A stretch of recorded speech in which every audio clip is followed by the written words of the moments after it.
Assalamualaikum warahmatullahi wabarakatuh. Baik pelajar, hari ini saya bawakan bersama tajuk memperkasakan perpaduan dan integrasi nasional Baik, pelajar-pelajar, sejak kita mencapai kemerdekaan usaha untuk mewujudkan perpaduan, untuk mewujudkan integrasi nasional telah dilaksanakan secara konsisten dan berterusan hinggalah sampai hari ini dan usaha-usaha ini boleh kita perhatikan dari pelbagai aspek, iaitu yang pertama sekali dari segi politik, dari segi sosial, dari segi ekonomi Pelajar-pelajar, kita cuba detailkan atau perhatikan apakah usaha-usaha yang dilakukan oleh kerajaan dalam bidang politik Baik, kerajaan telah menubuhkan sebuah Jabatan Perpaduan Negara dan Jabatan Perpaduan Negara ini diletak di bawah bidang kuasa Mageran dan peranannya adalah membuat satu draft, satu ideologi untuk negara iaitu yang dikenali sebagai rukun negara.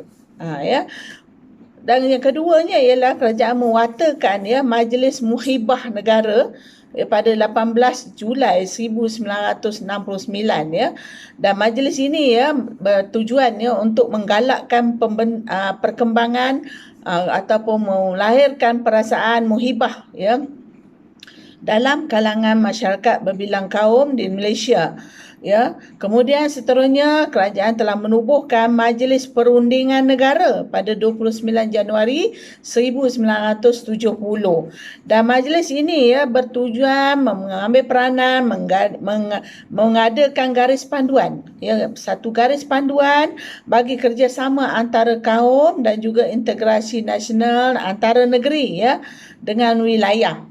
Dan selain daripada itu juga majlis ini bertujuan untuk memupuk identiti kebangsaan dalam kalangan rakyat dan seterusnya kerajaan juga mengambil langkah membentuk satu gabungan parti-parti politik yang terdiri daripada pelbagai kaum tujuannya adalah semata-mata untuk mewujudkan keharmonian dan juga mewujudkan kestabilan dalam politik selepas berlakunya peristiwa 13 Mei 1969 dan akhir sekali kerajaan telah menyelaraskan Badan Perkhidmatan Awam bagi semua negeri dan juga ini juga bertujuan untuk mewujudkan integrasi nasional.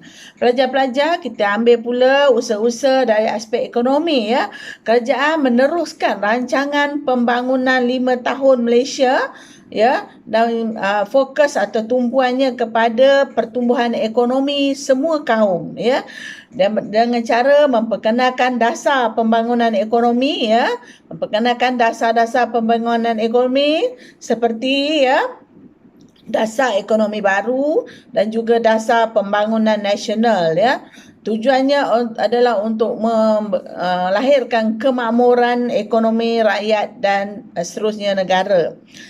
Kerajaan juga memberi tumpuan kepada pembangunan masyarakat luar bandar dan juga wilayah dan ini dilakukan melalui rancangan pembangunan tanah yang mampu dan diharapkan mampu menambahkan pendapatan rakyat serta juga secara tak langsung membasmi kemiskinan penduduk. Sebagai contohnya, mengadakan rancangan pembangunan tanah Felcra, Felda dan sebagainya. Baik, dalam bidang perindustrian dan perdagangan kerajaan telah mengambil usaha memperkenalkan satu kawasan zon perindustrian bebas contohnya zon perindustrian bebas di Bayan Lepas, Pasir Gudang dan juga Pelabuhan Kelang Penghijrahan penduduk dari luar bandar ke bandar juga diberi galakan dengan tujuannya untuk mendapatkan peluang-peluang pekerjaan yang terbuka luas di kawasan-kawasan bandar dan peluang-peluang pekerjaan ini terbuka kepada semua kaum dan dengan ini akan dapat mempercepatkan lagi proses integrasi di negara kita. Seterusnya kerajaan juga telah melaksanakan integrasi ekonomi Integrasi ekonomi ini dilaksanakan melalui pembangunan ekonomi wilayah termasuklah di Sarawak dan juga di Sabah dan ini juga memberi peluang pekerjaan kepada semua kaum untuk bersaing dalam bidang ekonomi secara adil Dan akhir sekali ya, pembangunan ataupun pelaksanaan dasar melalui sosial, bidang sosial. Ya, kerajaan telah mengambil usaha langkah untuk memperbaiki dasar pendidikan kebangsaan yang sedia ada melalui Akta Pendidikan 1996. Tujuannya adalah untuk mengukuhkan perpaduan kaum dan integrasi nasional, ya.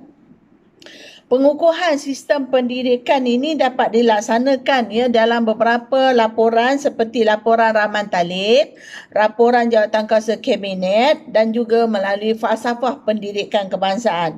Dan sistem pendidikan kebangsaan ini diharapkan dapat mampu melahirkan rakyat yang patriotik ya dan juga mempunyai semangat cinta akan negara.